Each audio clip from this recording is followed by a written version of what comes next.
ว่าสิไปใส่บาตรฝนก็ตกเนาะพี่น้องโอ้ยฝนตกเดือนเก้าแท้ตกใส่เดือนเก้าหัวเขาประดับดินแล้วพี่น้องเนาะ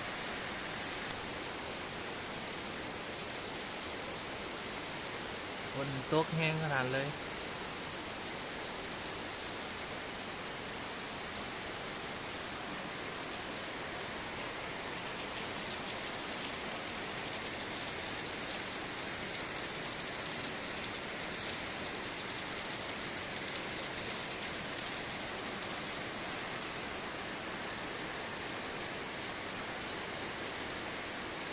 ลงน้ำ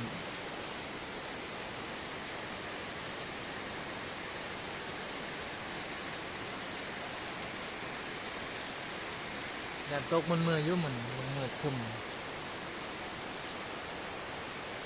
ฝนตกใส่เดือนเก้านะตกใส่หอเขา